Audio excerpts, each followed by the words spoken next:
What do I want to see in Warzone 2? Let's talk about it. What I want and what we'll get are two completely different items. And, like, the reason I want to make this video is because pros often decide what everyone gets. And often they don't even know what they want. But for once, I want to announce what I want for a change. Yay! So, this is coming from a casual gamer, casual fan. And, yeah, I just really enjoy it. So let's just basically get into it. So the loot system. The loot system in Warzone 1 was quite basic. You had all your different ammo types, you had your weapon, and then your weapon would basically, whatever you picked up off the ground, would have set attachments on it. However, I do like the blackout approach to it, which was then later adopted by Apex Legends, in regards to that you can pick up attachments and put them on your weapon. So for example, if you found a weapon on the ground which say had a sight, but you didn't mind the iron sight of that gun, you could then just put that iron sight onto your other gun, which has an awful iron sight. Now, a good example of this is the Spitfire from Apex Legends, and that has an awful iron sight, and the R301 has a good iron sight. So if I were to find an R301 with an iron sight on it, I mean, it wouldn't happen in that game, but let's just say it does in COD, then I could just take the sight off that and put it on the Spitfire, like stuff like that. I think that's a really good approach. So still have the weapons as they are, but you can also like pick up individual attachments and stuff now. Now I am aware that this will create issues with the loot pool, which isn't ideal, but you know, I'm sure there's other ways and means that things can be selected, be it like certain like attachment stores on the map, points of interest, or you could just outright buy some attachments from the shop.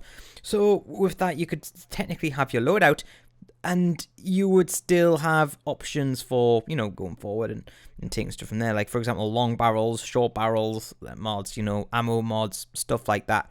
And what that would allow you to do is you could, although loadouts is a big part of the game, currently in Warzone 1, you could essentially be able to build your loadout at these points of interest where, like, say, for example, you wanted to, it wouldn't be all or nothing, it wouldn't be like 10 grand or nothing.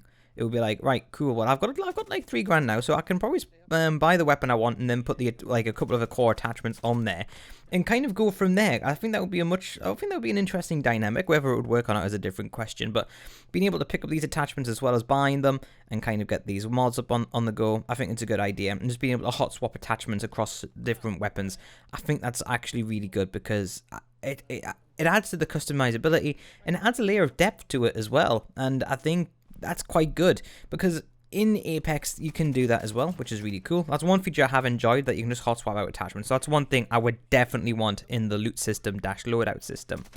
The same goes for perks. Now the map style. Do I prefer the Warzone map style, or did I prefer the Blackout map style, or do I prefer Apex map style? To be honest, I don't think you can get away with an Apex map style. The health, you don't have anywhere near as much health as what you're allowed, basically. It's just bad crack if you were to have COD health in Apex, especially with COD movement. So, yeah, I think I quite enjoyed Verdansk mainly because I had a bit of everything in there. You had like loads of different bits of terrain, had high levels, low levels, like the same things for inside buildings. So I do think that kind of style was best. All in a forest is just terrible because, and this is the mad thing about Caldera, we learned that in the Dirty Bomb mode in Cold War, big outdoor maps with these like large player bases was a terrible idea, but they then created that terrible idea in Vanguard's Caldera. So big open maps don't work for COD. So I would like maps where, yes, of course there's long sight lines, but it's not just big open and trees and rocks. Like, put some buildings in there, have the diversity, don't be afraid to be bold. Hey, they blew up the stadium halfway through Verdansk run, and that added to the experience when many people thought it would take away from the experience. Well, it took away from the experience if there was a final circle there. Good luck with that, Jesus. But apart from that, it was a good change. And yeah, just kind of how I feel. The weapons, I feel as if just before Modern Warfare just like ended with Warzone and we got Cold War, that was the best spot for weapons. Everything was balanced, everything had a place in the meta, and that is when you had the most diverse weapon choices going on with people's loadouts in the game. I would like to see that again. Obviously, I want a meta where everything is viable, and you just haven't had that in recent games. Like, it's just buy the latest weapon, make sure you buy the blueprint because this is what's popular for the next 10 minutes until we then bring up the next big thing. We'll make it look like we're actually giving a shit about your concerns for this particular weapon or meta. We'll nerf it and then bring something else which does the exact same thing in a new skin, which costs $20. fantastic. Sign me up. Not. So, fun. Perk system. I'm indecisive about the perk system. I do enjoy perks. Obviously, we've talked about should they be ground loot, should they not be? Should you be able to just get them as part of your loadout? I like the perks. However, I think they should be interchangeable.